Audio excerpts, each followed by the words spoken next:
de hoy para poder avanzar en lo que nos falta de la segunda unidad. Habíamos platicado que para el día de hoy íbamos a ver lo concerniente al fideicomiso. ¿Sí me escuchan ahí? Fuerte y claro. Sí, Ok, licenciado, buenas ok, noches. buenas noches. Bueno, ¿qué podemos hablar del fideicomiso? El fideicomiso es un negocio jurídico que, aunque su origen no es reciente, constituye en la actualidad pues una institución que sirve para conseguir diversos objetivos. No existe una uniformidad en la doctrina para indicar cuál es el precedente o el antecedente directo del fideicomiso que se practica en los países de derecho latino. Verbigracia, Guatemala, ¿verdad? Unos lo encuentran en el antiguo derecho romano, mientras otros en el derecho anglosajón. En el derecho romano antiguo se señalan como negocios fiduciarios el llamado fideicomisium, que era un acto por el cual el testador transmitía sus bienes a un heredero, que a su vez adquiría la obligación de transmitirlos a un tercero. También se dice que este acto se basaba en la confianza que existía entre las partes. De ahí que el mismo nombre del negocio se forme del latín fides, que significa fe, y comisius, que indica comisión, ¿verdad? Existieron también los llamados pactos fiduciarios, que se basaban también siempre en la confianza entre las partes, con la diferencia de que eran realizados entre vivos, ¿verdad? En el derecho anglosajón se ha conocido el negocio denominado trust, considerado como el antecedente más directo del fideicomiso, que se practica en Latinoamérica, incluyendo nuestro país, Guatemala. El trust no debe ser confundido con lo que significa desde la perspectiva de la ciencia económica. No se trata de una concentración de empresas con finalidad monopolística. Trust, para los efectos del estudio del fideicomiso, significa un negocio que, basado en la buena fe, da como resultado la transferencia de un bien en beneficio de un tercero, ¿verdad? La idea del trust es esencialmente simple y conforme a ella una persona posee una calidad de dueño y administra bienes determinados para el beneficio económico de otra. Este concepto operacional nos permite situar al trust antecedente de nuestro fideicomiso. El fideicomiso surgió aquí en Guatemala con la Constitución del año 1945. Posteriormente se legisló en forma ordinaria sobre el mismo y se le situó dentro del decreto ley 106 en el Código Civil. Sin embargo, al emitirse el decreto 2-70, que es nuestro Código de Comercio, se le trasladó al terreno mercantil por considerar que es un negocio bancario, por lo mismo del derecho mercantil. ¿Qué podemos hablar como antecedente, por lo menos de lo que su servidor conoce del tema de los fideicomisos? Se recordarán ustedes en el tiempo de gobierno del Partido Patriota, y no es propaganda que le estoy haciendo, se crearon varios fideicomisos, entre esos estaba el de Fondo Vial, el cual pues era lo concerniente a darle mantenimiento a toda la red de carreteras del país. Sin embargo, empezaron a hacerse las erogaciones a través del administrador del fideicomiso que según eh, lo pude establecer yo a través de los documentos que tuve a la vista, el administrador era el Banco Industrial Sociedad Anónima. Pero ¿qué pasó con este famoso fideicomiso del Fondo Vial? Dentro de las cuestiones que tiene la Contraloría General de Cuentas, ¿no? Recordarán ustedes que ellos tienen que fiscalizar y ver que la obra que se está contratando, al momento de ser entregada, debe de firmarse un acta donde dice que hay una aceptación por parte de la Contraloría, en el entendido de que se está acorde y que sí se utilizaron los materiales que que concierne a la construcción de acuerdo al contrato que se firmó. Sin embargo, para sorpresa de muchos, de un tiempo acá, eh, a raíz de que cayó el gobierno del Partido Patriota, el cual presidía eh, el, el militar, se me va el nombre ahorita, si alguno de ustedes lo sabe por ahí, pues se los agradezco. Resultó que los fondos ya no fueron trasladados al Banco Industrial y como consecuencia las empresas constructoras o que estaban eh, bajo el mando y poder elaborar y darle mantenimiento a toda la red vial de Guatemala, pues ya no les pudo pagar. Y entonces lo cual vino a provocar un caos terrible en toda la red vial de la ciudad, de todo el país. Y como consecuencia empezaron a presentarse un sinfín de demandas. Dentro de esos precisamente estaba lo concerniente a estos fideicomisos. Como consecuencia se fueron a la vía arbitral. Algunos pues ahí sí que se querían servir con la cuchara más grande porque a través de eso era a través de el pago en dólares. Para sorpresa de muchos que aparentemente ya les habían dictado su sentencia en estos eh, arbitrajes que tuvieron, cuando se apelaron las sentencias, que en este caso fue el Estado de Guatemala, surgieron varias cuestiones o varios planteamientos por parte de la Procuraduría General de la Nación. Sin embargo, al ser revisada cada uno de los procesos estos que iniciaron, pues las salas del orden civil son las competentes para conocer de esa revisión de ese arbitraje. Lo que provocó en una cadena de demandas, pero pues, como no tienen ideas, más o menos eran como alrededor de 150 arbitrajes para que se conocieran en las 5 o 6 salas que existen en todo el país, ¿verdad? Entonces, sin embargo, una de las primeras sentencias que se dictó se declaró con lugar ese arbitraje, o sea, confirmándolo, declarando sin lugar la apelación de la revisión por parte de la Procuraduría General de la Nación, lo que desencadenó en unas acciones de amparo por parte de la Procuraduría General de la Nación. Y como consecuencia, quien conocía de estos amparos contra las salas, pues era la Corte de Constitucionalidad. ¿Y qué fue lo que provocó esto?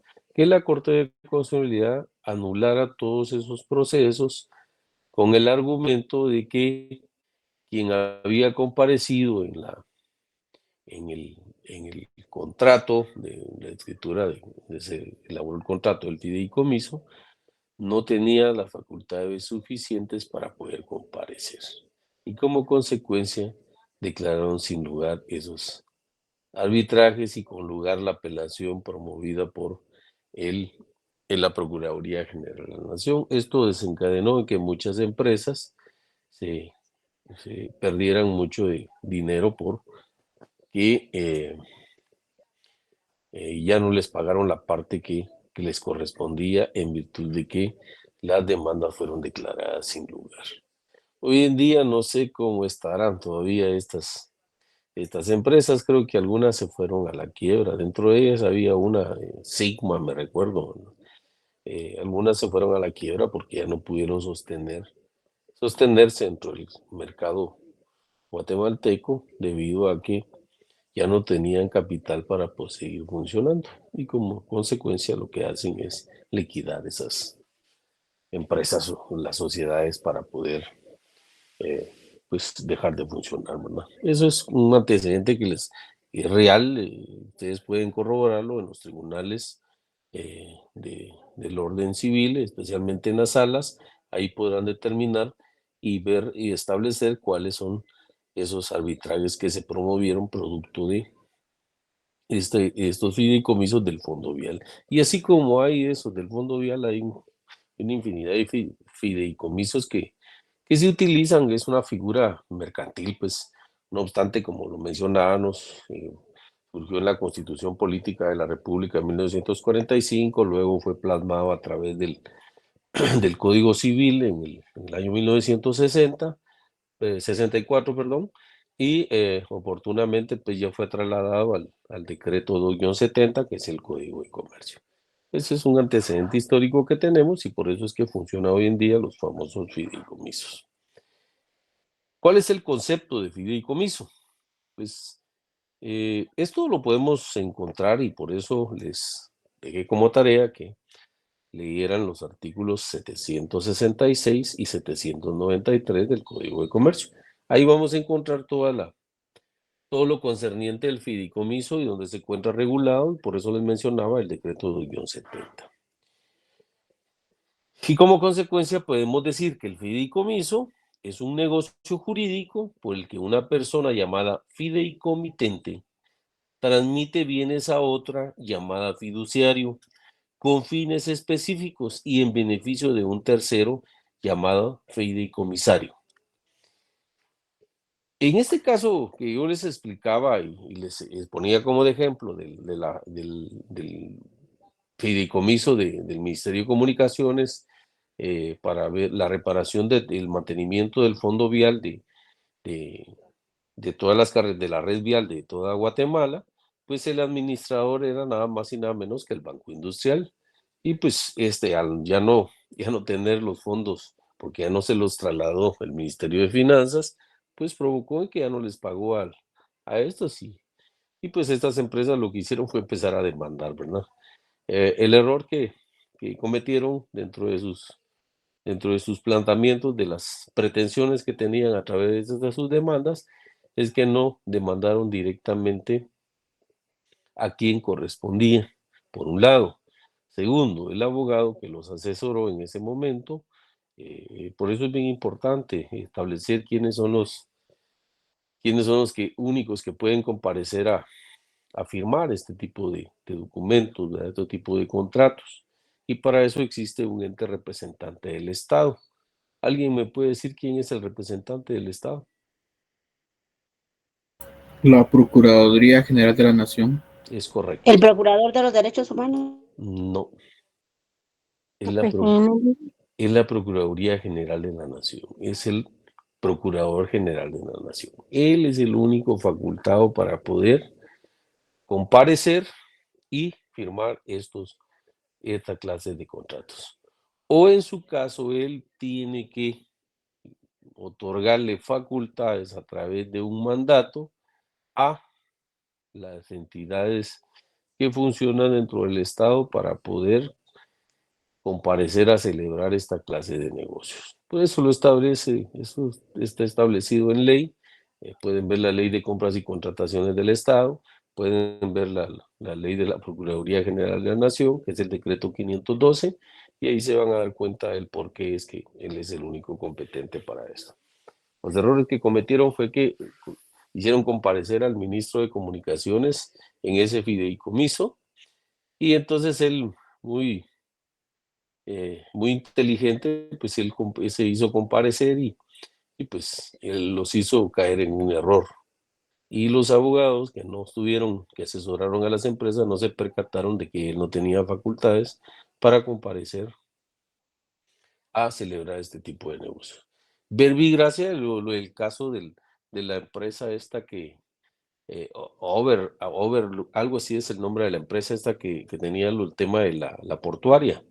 Que pues al final el Ministerio Público compareció a través de un fiscal a celebrar convenios y transacciones, cuando que ellos no estaban facultados para poder comparecer en ninguno de esos procesos, sino que en todo caso quien debió haber comparecido era la Procuraduría General de la Nación, ¿verdad?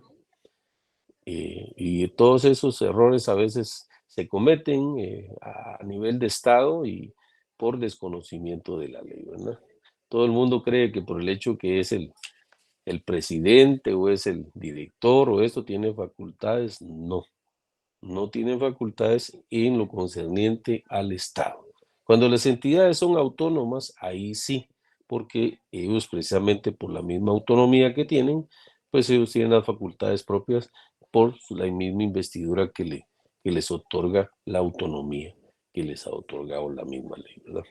Eso es lo que les puedo mencionar así de manera general con relación al fideicomiso. ¿Cuáles son las características del fideicomiso? Según nuestro sistema, las características que son conocidas conceptualmente son las siguientes, que es un negocio que puede presentarse como acto unilateral, es decir, por testamento o como acto bilateral por contrato. También se dice que es un negocio oneroso. Esta característica deviene de la misma naturaleza mercantil del fideicomiso y se confirma en los artículos 793 del Código de Comercio, donde se prescribe que el fiduciario tiene derecho a honorarios en compensación por sus servicios, los que serán por cuenta del fideicomitente, del fideicomisario y de ambos a la vez. Para tal efecto, el fiduciario tiene preferencia frente a otros acreedores en resguardo de su derecho. Por eso es que se dice que es un negocio oneroso. Otra de las características es que es un negocio nominado legislativamente. ¿Por qué es un negocio nominado legislativamente? Porque tenemos una norma legal que lo regula. En este caso, como les mencionaba, está en el artículo 766 del Código de Comercio al artículo 793 inclusive, ¿verdad? Ahí encontramos todas las disposiciones y lo que acabamos de mencionar, que los honorarios del fiduciario, dice en el 793, podrán ser a cargo del fideicomitente, del fideicomisario o de ambos. En todo caso, el fiduciario tendrá preferencia sobre cualquier otro acreedor para el cobro de honorarios. También se dice que es un negocio típico mercantil, obvio, al estar plasmado dentro del Código de Comercio, pues por su propia naturaleza sabemos que es de índole mercantil. Es formal al solemnitatum. ¿Por qué? Porque necesariamente debe constar en una escritura pública, en las dos formas de presentarse la Constitución. La ausencia de esa formalidad hace inexistente el vínculo. Es decir, que si no se plasma a través de una escritura pública, ese fideicomiso es nulo de pleno derecho, ¿verdad? También decimos que es de tracto sucesivo porque la consumación del negocio se prolonga en el tiempo, de conformidad con el artículo 787 del mismo Código de Comercio en su inciso séptimo. Dice, extinción del fideicomiso por el transcurso del plazo máximo de 25 años, a menos que el fideicomisario sea incapaz, enfermo, incurable o institución de asistencia social. Entonces, por eso se dice que es de tracto sucesivo, ¿verdad? Otra de las características es que es consensual. Cuando se formaliza mediante contrato, esta característica no tiene razón de ser cuando proviene de una declaración unilateral de voluntad, como es el testamento, ¿verdad? Por eso es que se dice que es consensual. Entendámoslo esto en su sentido genérico de la palabra consensual. Consensual es porque hay consentimiento. Cuando uno otorga testamento es porque yo tengo la voluntad o el interés en otorgar ese testamento a mis familiares, a quien yo desee plasmar dentro de la escritura pública, ¿verdad? ¿Qué elementos personales tiene el fideicomiso? Dada la especialidad de este negocio, vamos a exponer el estatus jurídico de cada uno de los sujetos que en él intervienen. Uno es el fideicomitente, el otro es el fiduciario y el otro es el fideicomisario. ¿Quién es el fideicomitente? Es la persona que mediante testamento o contrato transfiere bienes con un fin específico. ¿Y cuál es el fin específico del fideicomiso? A ver, ¿no, Eduardo?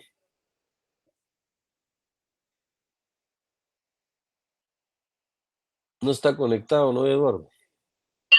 Sí, Lick, diga. ¿Escuchó lo que pregunté?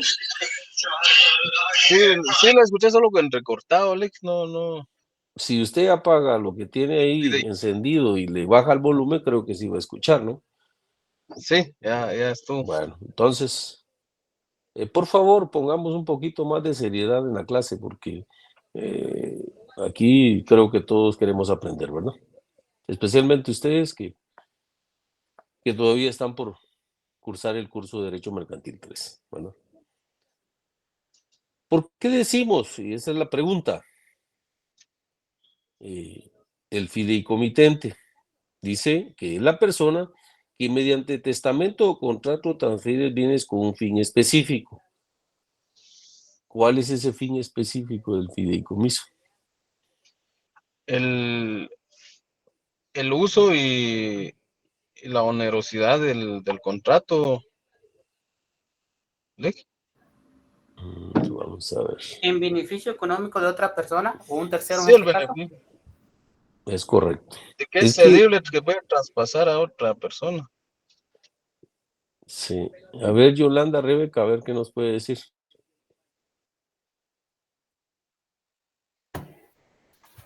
Buenas noches, licenciado. Buenas noches.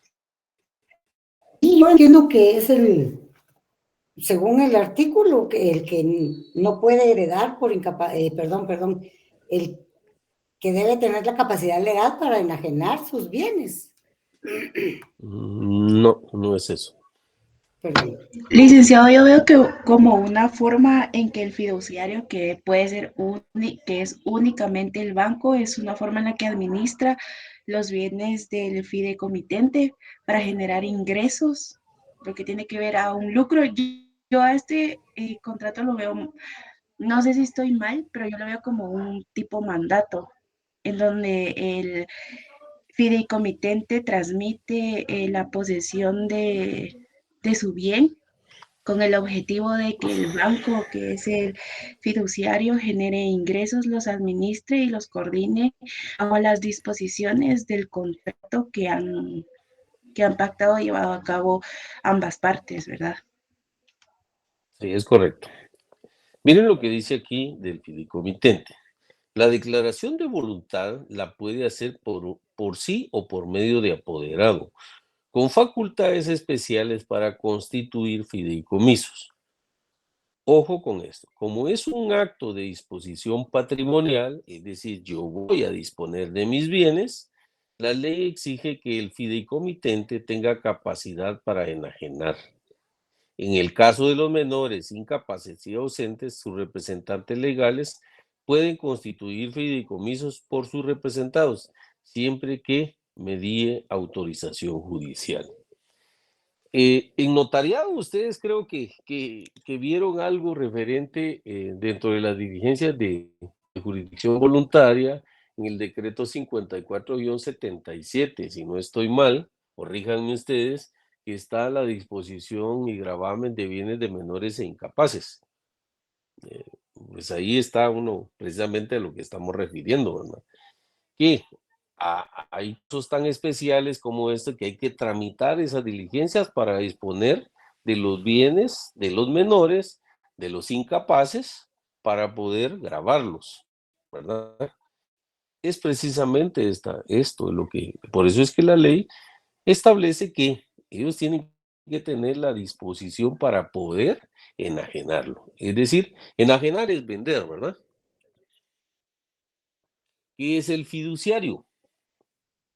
A quien es la persona a quien se le confían los bienes fideicometidos y se le encarga darles el destino que se previó en el instrumento constitutivo. Por eso se le llama fiduciario.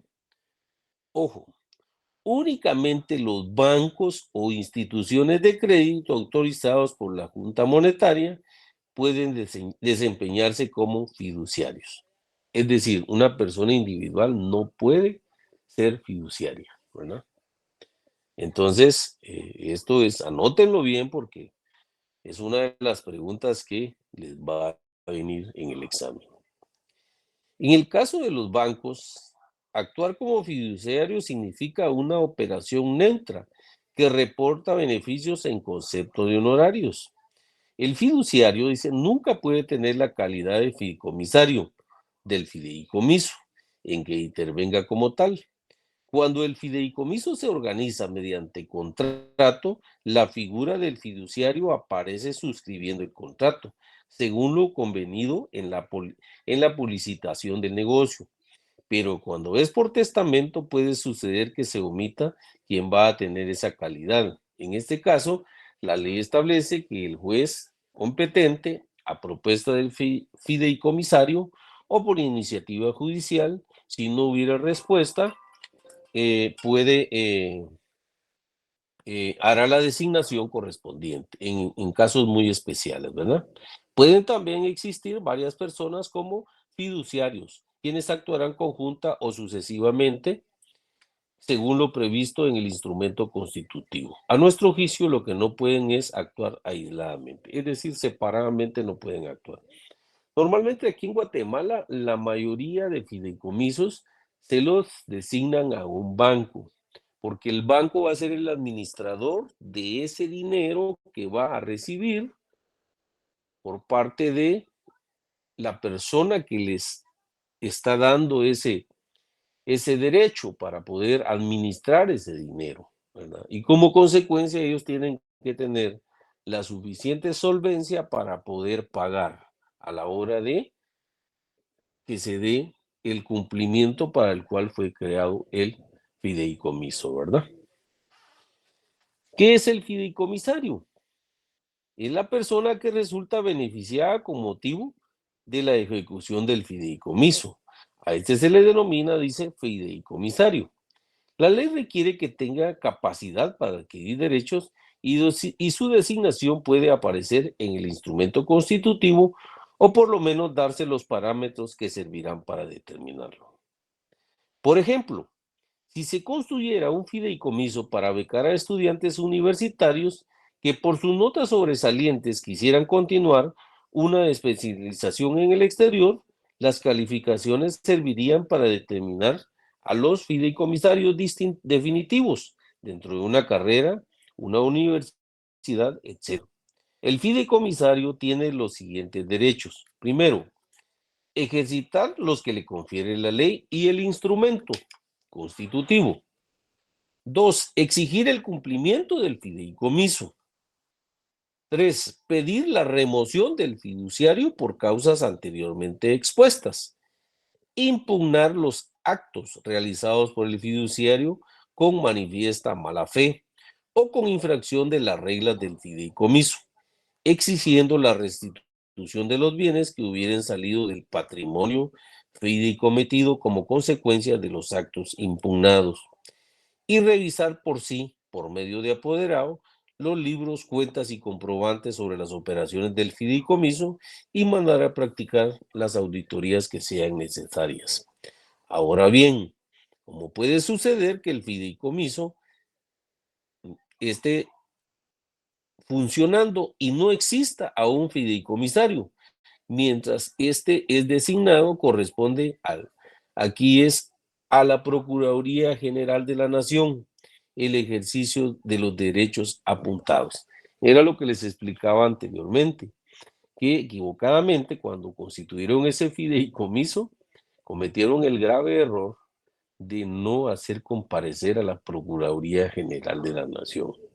Algunos en el transcurso que tuvieron un poquito más de conocimiento sobre eso, sí lograron meter a la Procuraduría General de la Nación, pero para todo esto saben ni cuántas personas salieron afectadas porque por la premura que quieren que se les, como son contratos que sacan a través de la licitación, entonces se vuelven locos con tal de que se les adjudiquen a ellos esos contratos, ¿verdad? Y entonces, y cometen aún todavía el error que no lo hacen en escritura pública. Hay varios errores que a veces se cometen en la práctica forense y que mucha gente no se da cuenta, ¿verdad? ¿Cuáles son las formas del fideicomisario? Del fideicomiso. Ha quedado establecido que el fideicomiso puede constituirse por medio de testamento o por medio de ¿qué? además del testamento, ¿qué otro medio existe? Contrato. Contrato. Así es. En ambos casos, por mandato del Código de Notariado y del Código de Comercio, ojo, es necesaria la escritura pública para que se considere que el vínculo existe como declaración unilateral o bilateral de voluntad.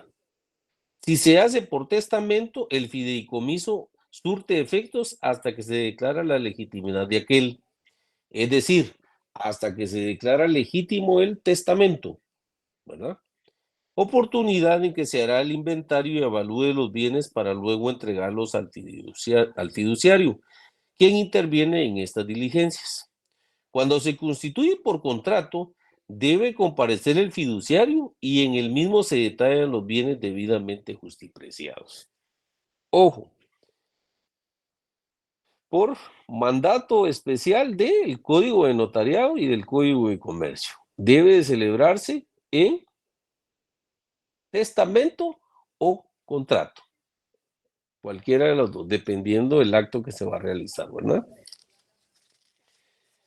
El fideicomiso instituido por testamentos o contrato afecta a terceros en una u en otra forma. En consecuencia, la ley establece que el negocio surte efectos frente a terceros en la siguiente forma. A. Desde el momento en que se presenta el testimonio de la escritura pública al registro de la propiedad, cuando afecta bienes o derechos registrables. Es decir, que si afecta bienes que están por disposición legal, que deben de inscribirse en el registro de la propiedad, hay que hacerlo. ¿Por qué? Porque ahí se ven afectados los bienes o derechos registrables. ¿Y cuáles son estos? Son los derechos reales, ¿verdad? Y que ustedes ya perfectamente los conocen. El otro es que desde que la traslación se perfeccione de acuerdo con el documento constitutivo de la obligación o en virtud de que la ley, si se trata de créditos o obligaciones no endosables, ¿verdad? Un tercero sería desde la fecha del endoso o registro, según se trate de los títulos de crédito, a la orden o nominativos, o bienes muebles sujetos a registro. ¿Y qué bienes muebles están sujetos a registro?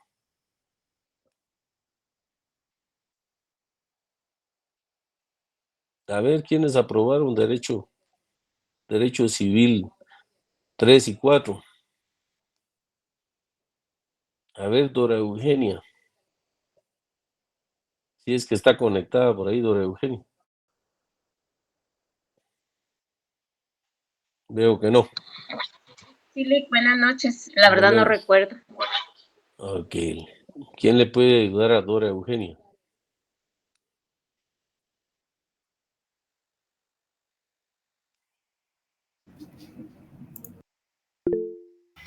A ver, Carla María. Sí, los Buenas noches, vehículos. licenciado. Los vehículos. Todos los vehículos, aeronaves, Naves, barcos, buques que aeronaves, todos esos vehículos están sujetos a inscripción en el registro, ¿verdad? Los buques, naves, aeronaves, bueno, maquinaria, también está sujeta a inscripción, ¿verdad? También tenemos que dice, desde la fecha de la escritura pública de constitución, cuando se trate de bienes no sujetos a ningún requisito de publicidad registral. También tenemos desde que se efectúa la tradición, si se tratare de títulos al portador, aunque estos ya no existen hoy en día, ¿verdad? Desde que se efectúe la publicación en un edicto en el diario oficial, notificando a los interesados si se trata de una empresa industrial, comercial o agrícola. Los anteriores casos fueron extraídos del artículo 776 del Código de Comercio. Pues por eso se los traje a colación y espero yo que los hayan estudiado, pero por lo que veo no los vieron. ¿Cuál es el régimen de los bienes fideicometidos? Insistimos en que el fideicomiso, el fiduciario, tiene poder de disposición sobre los bienes fideicometidos de naturaleza especial. O sea, si el fiduciario tiene el poder, él puede disponer de ellos sobre los bienes fideicometidos. La especialidad consiste en que únicamente puede realizar los actos que sean necesarios para cumplir con los fines para los cuales se instituyó. Es decir, que solo tiene la condición, pero la especialidad de él para lo que se constituyó el fideicomiso. Si no, se va a meter en problemas y es posible que hasta lo puedan procesar penal y civilmente, ¿verdad? Los bienes fideicometidos se sustraen a la persecución de los acreedores con el objeto de que se puedan cumplir los objetivos del negocio, de manera que no pueda ser embargada la cuota que sobre los mismos tenga el fideicomisario, aunque sí están afectos los frutos a que tenga derecho, según el caso, ya que habría que establecer si no están comprendidos dentro de los renglones no embargables que estipulen otras disposiciones legales. ¿Saben ustedes cuáles son los bienes que no son embargables?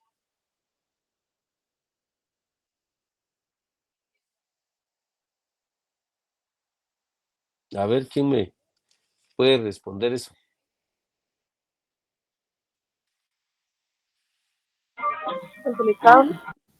¿Perdón? Las herramientas de trabajo, Vic. Los bienes del Estado, específicamente. Sin embargo, la ley establece un procedimiento para hacerse pago de esas sumas de dinero que pudieran deberle a alguna persona en particular o a alguna empresa o a alguna sociedad. La ley nos establece un procedimiento para poder hacer esos cobros, ¿verdad? No podemos embargar los bienes del Estado. Venir a decir, mire, el Estado me debe tantas rentas porque no me paga las rentas del inmueble donde tiene un establecimiento educativo, no puede hacerlo. Lo que tiene que hacer es ejecutar a través de la vía del procedimiento contencioso el cobro de esa suma de dinero, ¿verdad? Y para que a la vez el Estado se le ordene ¿cómo se llama? Dependiendo quién, si aquí en este caso si es el Ministerio de Educación, para que en el presupuesto del año siguiente se pueda incluir esa deuda en cuentas por cobrar por parte del Ministerio de Finanzas y que él pueda trasladar esos fondos a la persona que está designada en la sentencia, si fue favorable para la parte que lo está reclamando, ¿verdad? Recuérdense que todos los bienes del Estado que se trabajen, contratos que se realicen a través del Estado, específicamente de estos que estamos hablando, se rigen por la Ley de Compras y Contrataciones del Estado. Equivocadamente, muchos abogados cometen el error de irse a la vía civil, y esa no es la vía correcta, ¿verdad? Algunos en estos casos que les mencioné de los fideicomisos que se conocieron en su momento, levantaban actas notariales sobre saldo deudores. Algo otros se fueron a la vía sumaria, algo otros se fueron a la vía ordinaria y al final ninguno les pegó. ¿Por qué?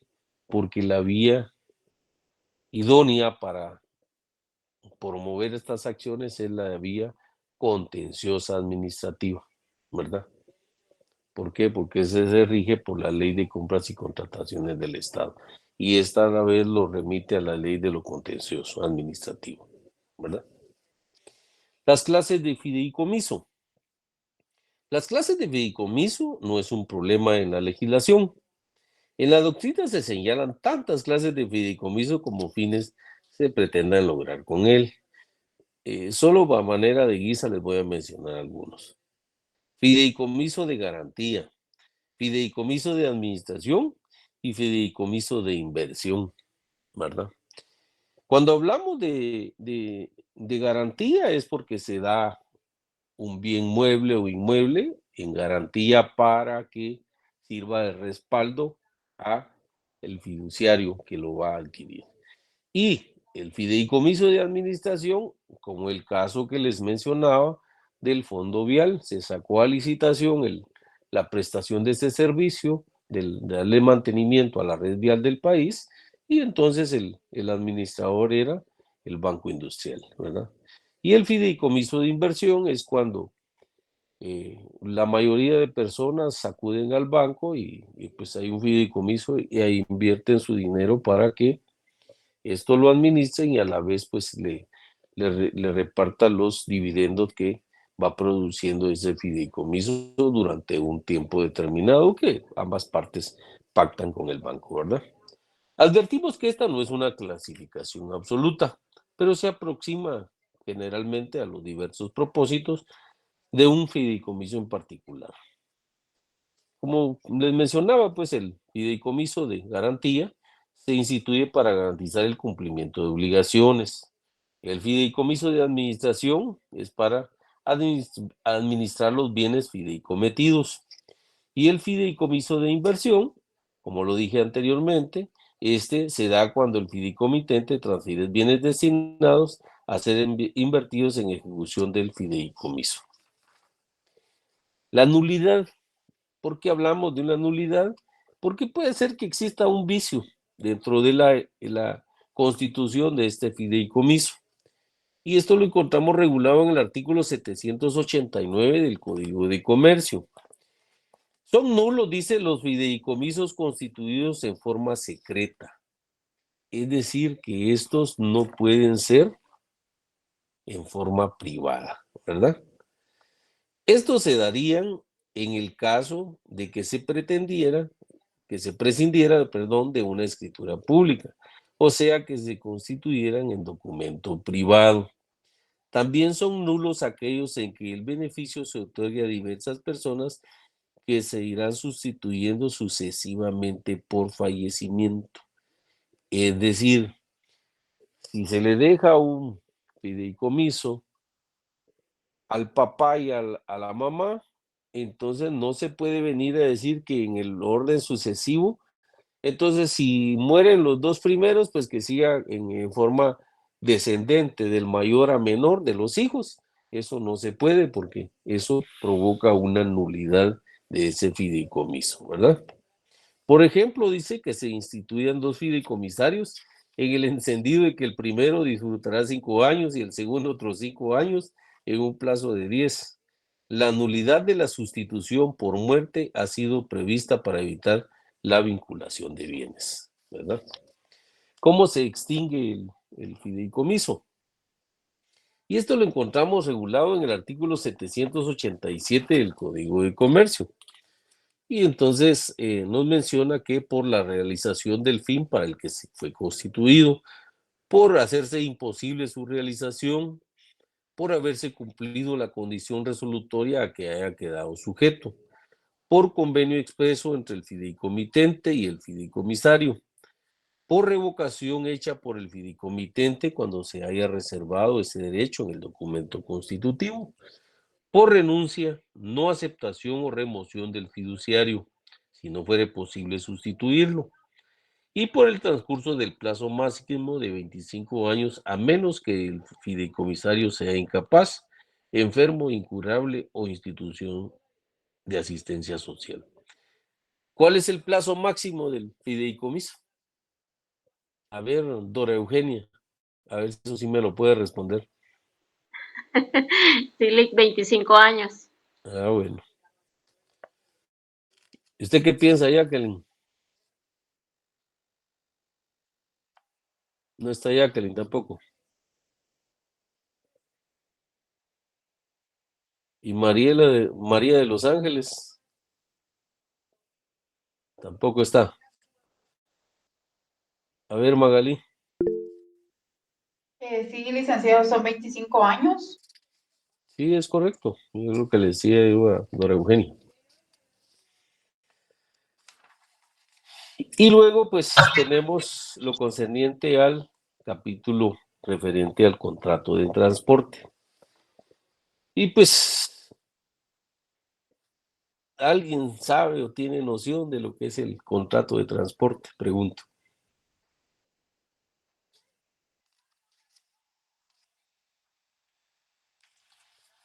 Fíjese que al igual que el fideicomiso, pues se encontraba inicialmente regulado en el Código Civil, sin embargo, por la misma naturaleza que por lo general es de tipo mercantil, se trasladó al Código de Comercio, ¿verdad?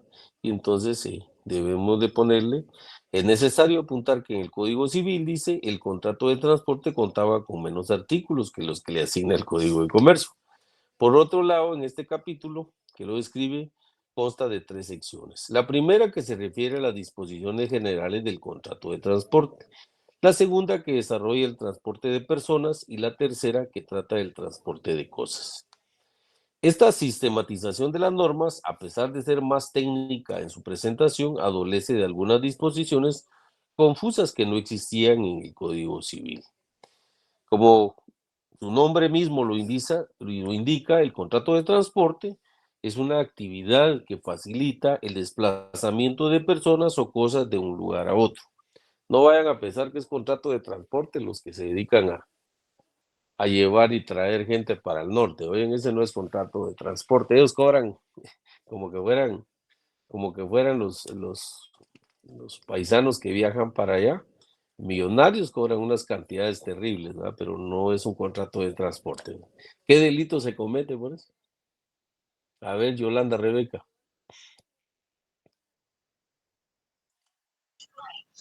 ¿Puedo contestar yo? Yolanda, Hoy sí está a usted tiempo. no está, permítame, no, Eduardo. Yolanda, usted no está poniendo atención en lo que estamos hablando. ¿Me equivoco? A ver, Amílcar, ¿usted qué piensa?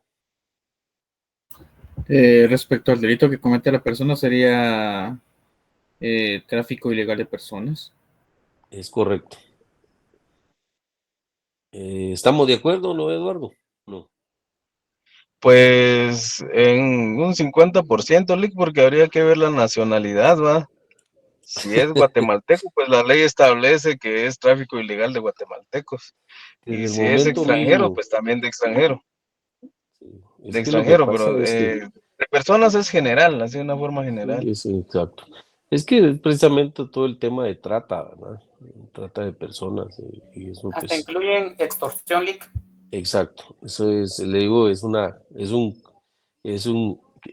clase de concurso. ¿Qué concurso sería, real o ideal?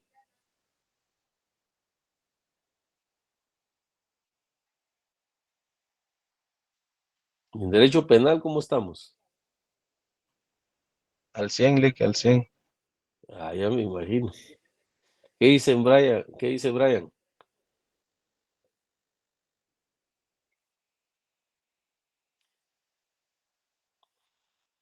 Concurso real, dice Marvin.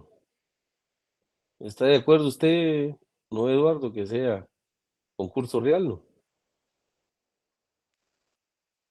Eh, Habría que ver, licenciado, porque recordemos que el concurso ideal, o sea, hay diferencia con el real porque en uno se cometen varios delitos a la vez.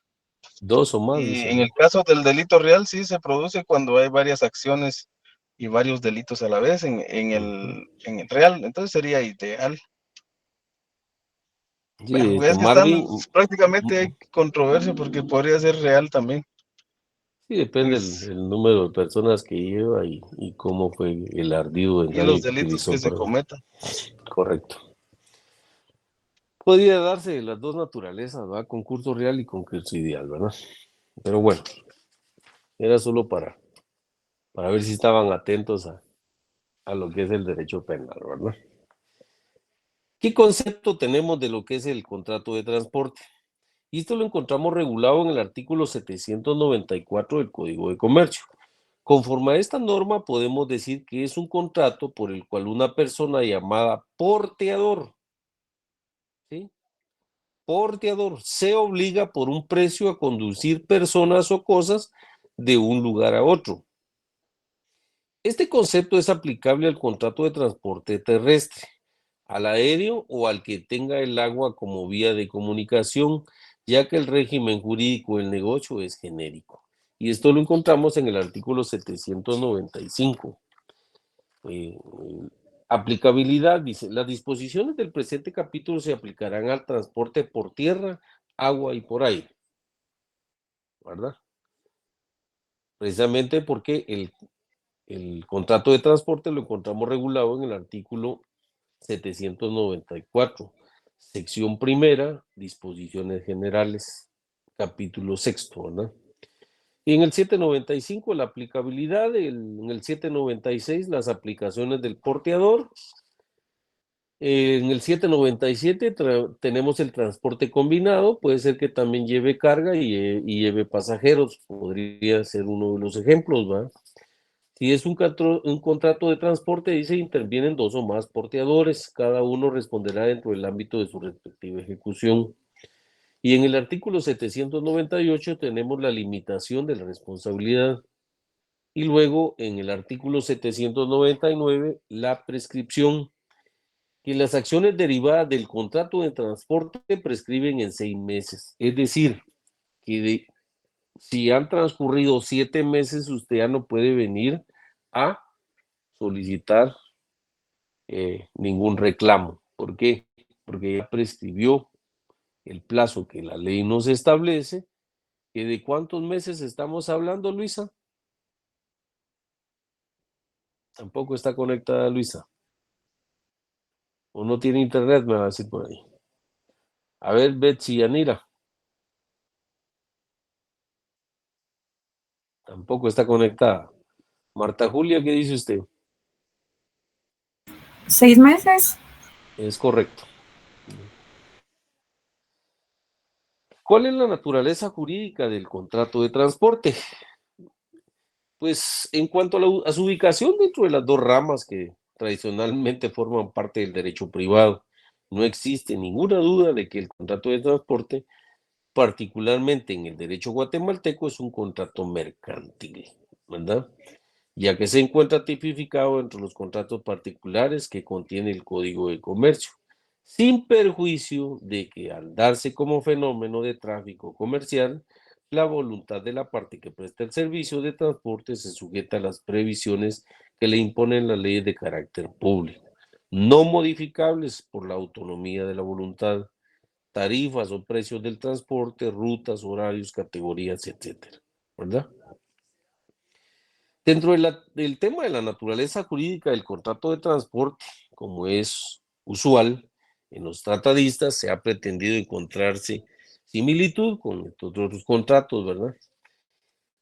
Dicen para algunos que es un contrato de servicios, para otros que es un contrato de locación de obra. Otros dicen que es una zona intermedia entre el arrendamiento de servicio y el de obra. Por nuestra parte, y siguiendo la tónica que tratamos de imprimirle a la interpretación del derecho guatemalteco, consideramos al contrato de transporte como un medio para la prestación de un servicio público, con características propias y destinados a funcionar como una unidad contractual autónoma. Entonces, en ese orden de ideas, vamos a verle sus características. ¿Por qué es consensual, Paulina, el contrato de transporte? Tampoco está conectada. A ver, Ceci Arcillo, a ver qué nos dice. Si está conectada. Buenas ¿Por qué noches. ¿Por qué es consensual? Buenas noches, licenciado. Es Buenas consensual noches. porque las dos partes tienen consentimiento unánime.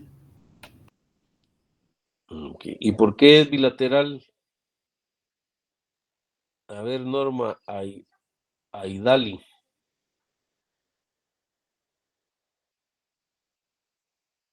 Tampoco responde. Roberto Antonio, a ver qué nos dice.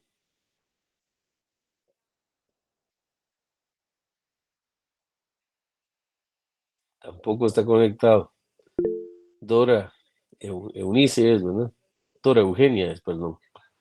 Eugenia, sí, es porque hay derechos y obligaciones de parte de los contratantes. Es correcto. A ver, Mario Roberto, ¿por qué es oneroso el contrato de transporte?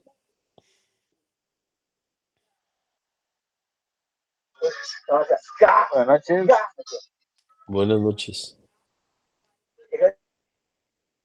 ¿Escuchó lo que pregunté?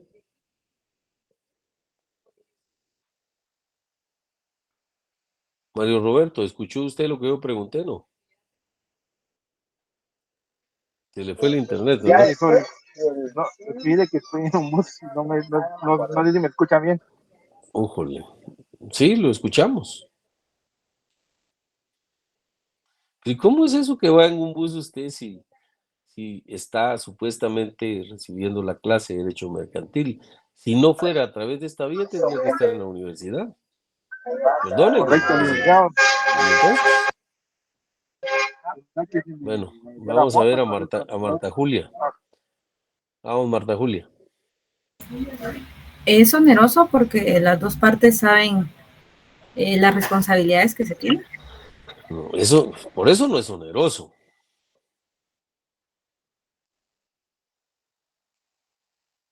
Permítame, Dora Eugenia, vamos a darle la oportunidad a alguien más. Vamos a ver, Nelson, ¿qué dice usted? Es oneroso porque tiene costo. Nelson, ¿usted es el que está hablando o no? ¿O tiene... porque en derecho mercantil ya sabemos que es oneroso, aparte que hay un aprovechamiento dinerario entre las dos partes. Creo que Jocelyn Suseli creo que quería decirnos algo. A ver, Jocelyn. Que también se le fue el internet. Bueno, sigamos pues. ¿Es principal? ¿Por qué? Porque no depende de otro contrato para subsistir. Es correcto. ¿Y es conmutativo?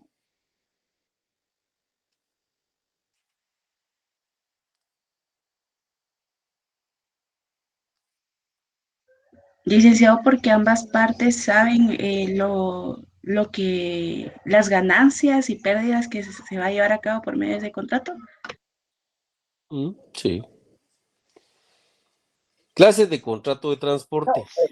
Dentro de las clases de contrato de transporte, pues tenemos que es unitario y acumulativo, ¿verdad? Esta clasificación la encontramos en el artículo 796 y 797 del Código de Comercio, pero tampoco la consideramos aplicable a nuestro medio, ya que las normas citadas se refieren a la responsabilidad del porteador, cuando el servicio no lo proporciona en forma estrictamente personal. A nuestro juicio, en Guatemala solo es factible hablar de dos clases de transporte: el transporte de personas y el transporte de cosas, ¿verdad? Pues el concepto de contrato de transporte es genérico, o sea, para personas y cosas. También decimos que el régimen legal del contrato se aplica al transporte por tierra, aire o agua, tal como lo establece el artículo 795. Y el portador tiene una responsabilidad personal aun cuando utilice los servicios de terceros, sí, porque él es el que está compareciendo dentro del contrato, según el artículo 796, ¿verdad? También cuando intervienen varios porteadores, la responsabilidad de cada uno está limitada al ámbito de su respectiva ejecución. De lo que él realizó, sobre eso recae su responsabilidad, según el artículo 797. La intervención de dos o más porteadores origina el llamado transporte combinado. En este caso, si el porteador tiene su domicilio en Guatemala, está sujeto a las leyes y tribunales de la República, aunque el transporte se hubiese iniciado o concluido fuera del territorio nacional. Y esto lo encontramos en el artículo 798, ¿verdad? Los derechos que se requieran o se quisieran reclamar como consecuencia del contrato de transporte, como ya lo dijimos, prescribe en el plazo de 6 meses, plazo que corre a partir de haber terminado el viaje o de la fecha en que la persona o las cosas debieron llegar a su destino. ¿Se han dado cuenta que muchas personas lo que hacen cuando mandan algún producto o algo, pues para su reclamo tienen un plazo de 6 meses? Entonces, lo más inmediato que ustedes tengan conocimiento de que no han entregado, no ha llegado a su destino en el tiempo que ellos les ofrecieron, pues tienen que denunciarlo para que ellos asuman su responsabilidad y les paguen los daños y perjuicios que les pudieron haber ocasionado por no haber entregado el producto a su destino, ¿verdad? Hoy en día existen muchos medios, muchas empresas que se dedican a traer cosas, ¿verdad? Del norte, ahí va Cargo Express, DHL, etcétera, solo por mencionar algunos, no por hacerles propaganda, pues que son de las que se conocen,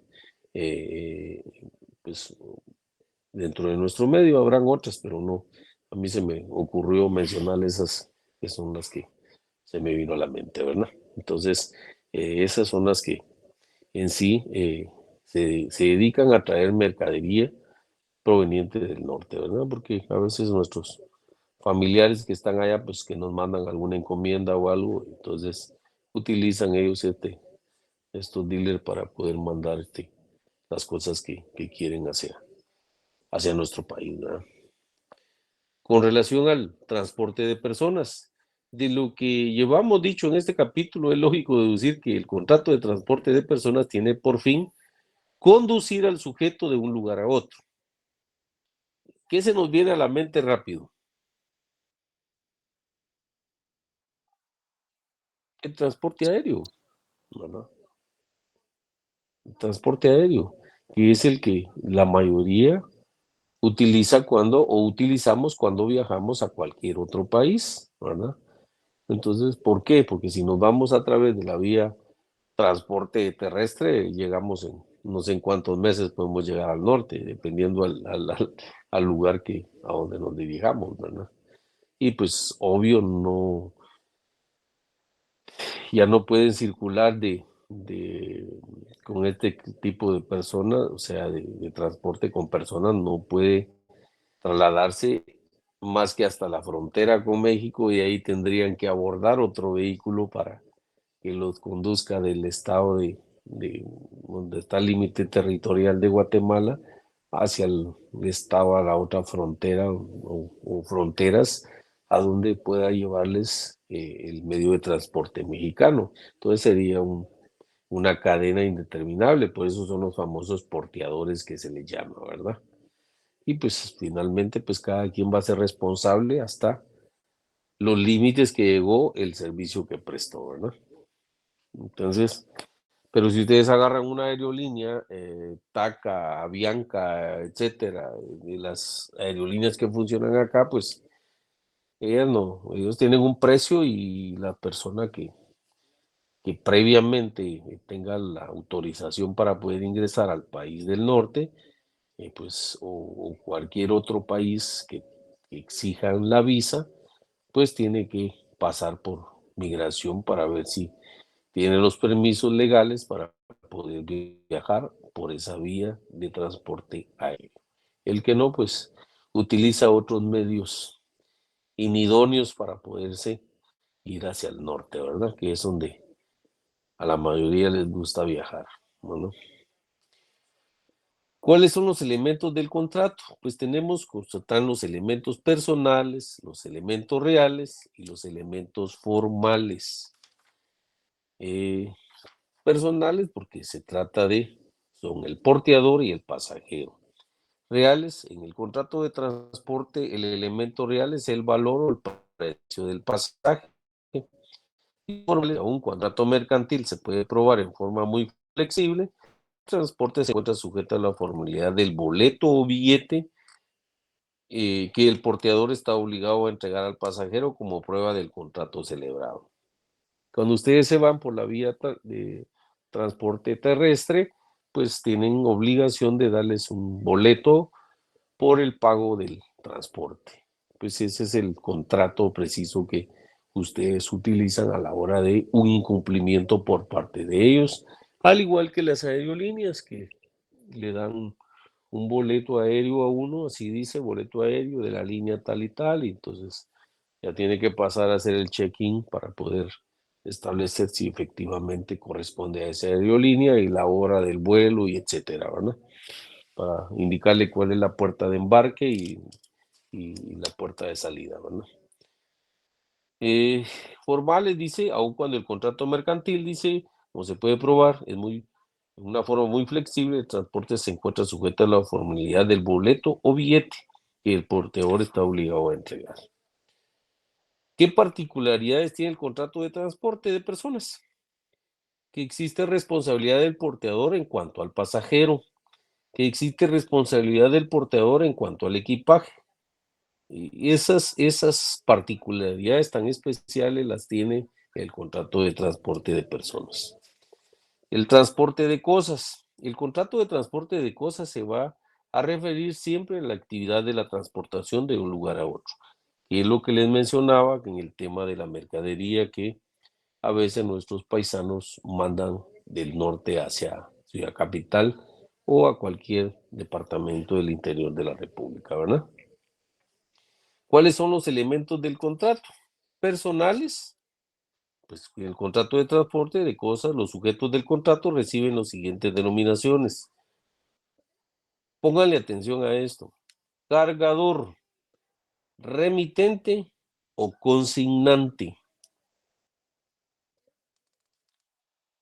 Otros también lo denominan porteador, fletante o transportista. Y algunos otros, consignatario o destinatario, ¿verdad? Porque son reales. Los elementos reales del contrato de transporte se constituyen por las mercaderías o cosas que se transportan, tienen que existir. Pues no van a resultar transportando cosas ilícitas, ¿verdad? Aquí estamos hablando de cosas lícitas, ¿verdad? Algunos se quieren pasar de listos y quieren mandar cosas que son ilícitas, ¿no? A veces alguno quiere mandar alguna su arma, no se puede transportar, ¿no? Formales, porque según el artículo 808 del Código de Comercio dice que el porteador debe extender al cargador un comprobante que acredite haber recibido la cosa a transportar. Este comprobante es un documento en donde deben constar todos los términos del contrato, por lo que la forma escrita deviene en obligatoria.